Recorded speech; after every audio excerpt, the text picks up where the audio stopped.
Chapter 3. Inside the Nautilus. They took us through a long, dark tunnel. We could see nothing around us. They put us into a dark room, then closed the door behind us. A light came on. The room was empty. It only had a table and 5 chairs in the middle. Ned Land got very angry. They mustn't treat me like this. I didn't do anything wrong. I'm getting out of here. Do you hear me? I want out! Ned screamed at the locked door, but no one answered his call. Don't use all your energy, Mr. Land. We may need it later. Quite right, Conseil. As usual, you speak with your mind and not your heart. The door opened again after some minutes. 2 men stood there in front of us. One was tall, with dark, serious eyes. The other was short.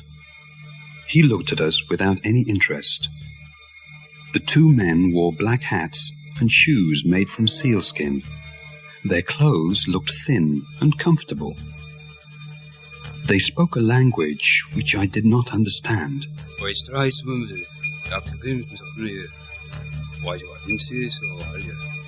I spoke to them in French, German, and English. I told them our story, but they did not seem to understand. Mr. Land got angry again. You listen to me. You let us off this ship, or... There's no reason to be angry, Mr. Land. It is I who should be angry with you. The tall man was calm, and he spoke perfect English. He surprised all of us, and we didn't say a word. You are on the Nautilus. I am its captain, and my name is Captain Nemo. This ship and my own life is a secret to the outside world. I do not want to see that world again. I live here under the sea. You will stay here with me, but you will have the same freedom everyone else on the ship has. What does that mean, Cap? That means that you are free to see all the wonderful things under the sea. No man in your world can ever see these things. I am saying, gentlemen, that you are very lucky. You mean we'll never go home again? That's impossible. Mr. Land, you gave me no choice. I do not want anybody to know my secret. You attacked my ship. You found me. Now you must do what I say. Ned Land was not happy at all. I can only say that I was very interested in this strange man. Where did he come from? Why did he leave our world? Captain Nemo spoke to the short man in their strange language. Then the short man left us. Then he tried to be friendly. You will not find life on the Nautilus so bad. We have wonderful food, and your rooms are very comfortable. The captain showed Ned and Conseil to their rooms, but he stopped me for a moment. Professor, may I show you something? Why, of course. Captain Nemo took me down to the bottom of the Nautilus, where there was a room like a large museum. It had pictures by famous painters on the walls and glass cases with beautiful shells from the sea. I read your book, Professor. You know a lot about sea life. You see, I enjoy sea life. You have things here that most people only read about, Captain. Well, I enjoy this room, but what I really prefer is looking out there. The captain pressed a button, and 2 of the walls opened up. Behind them, there were large glass windows looking out onto the sea. A white light coming from the ship made everything easy to see. I stood in front of the window like a small boy at the zoo, and believe me, I didn't feel at all like Captain Nemo's prisoner.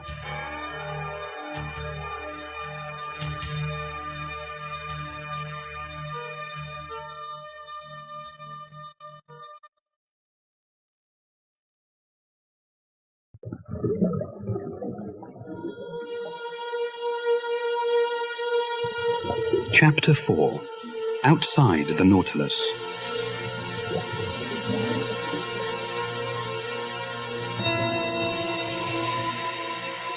The Nautilus traveled underwater, watching the mysteries of the ocean. The captain and his crew were excellent hosts. They gave us wonderful seafood, and we were free to visit any place we liked on the ship. We traveled near the coasts of Australia and Papua New Guinea. I enjoyed seeing all the strange sea life of these waters. I had enough information to write a new book. But Ned Land was not happy on the Nautilus. He was a whale hunter, and his life was above the water, hunting whales. One morning, he asked Conseil and me to go to his room to talk. I want to talk about our escape. Our escape? We're underwater. How can we escape? Not now. This ship goes above water every 2 days to fill it with clean air. When we're near land, we have to try to escape. The waters we are in now are full of sharks, Mr. Land. I know that, Professor. We'll wait. When we get close to a country we know, we'll try to escape. But how will we leave the Nautilus? Ned Land had no time to answer this question. There was a loud crash, and we all fell to the floor. The lights went on and off, and the engine stopped. The top of the Nautilus was just above the surface of the water. I saw Captain Nemo on the platform outside the ship. The ship was between two large rocks, unable to move. We had to wait 6 days for the water to rise before the ship could leave. The captain didn't seem at all worried. The sea brought us here. The sea will take us away. We were very close to Papua. I could see it from the ship. Ned Land asked the captain if we could go on land and hunt some animals, because he didn't want to eat fish. Captain Nemo let the three of us go. This didn't surprise me at all. There were only cannibals on Papua. We couldn't escape because they would kill us. There was a small boat on the Nautilus which we used to get to land. Captain Nemo gave us guns, and we were all excited to return to land and feel free again.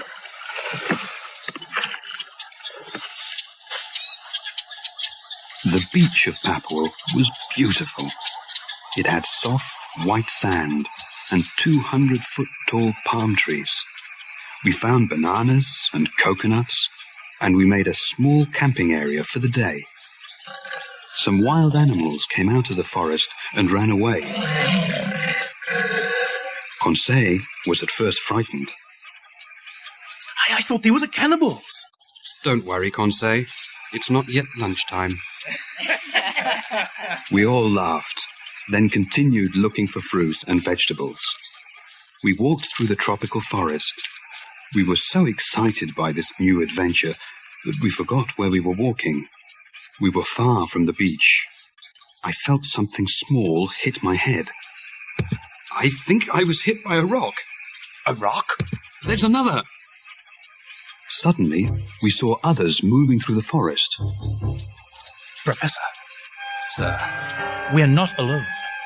There were cannibals everywhere. We ran back to the beach. They followed us.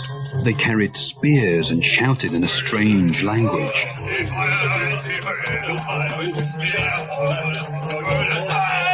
We jumped into the boat, leaving all our food and guns behind. They got into the water after us. Some of them came in their own boats. They threw spears at us, but they all missed. We jumped back on the Nautilus and went below. I found Captain Nemo in a small room next to the museum. He was playing the piano. Captain, there are cannibals outside the Nautilus. The sea, Professor, and music make me feel very peaceful. Captain, did you hear me? I did, and there is no reason to worry.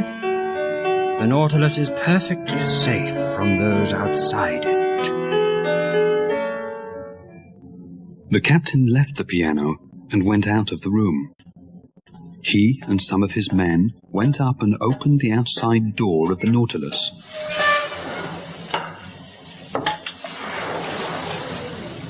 Several cannibals looked down inside. One tried to get in, but when his hand touched the ship, he screamed. Another tried the same thing, and he also screamed.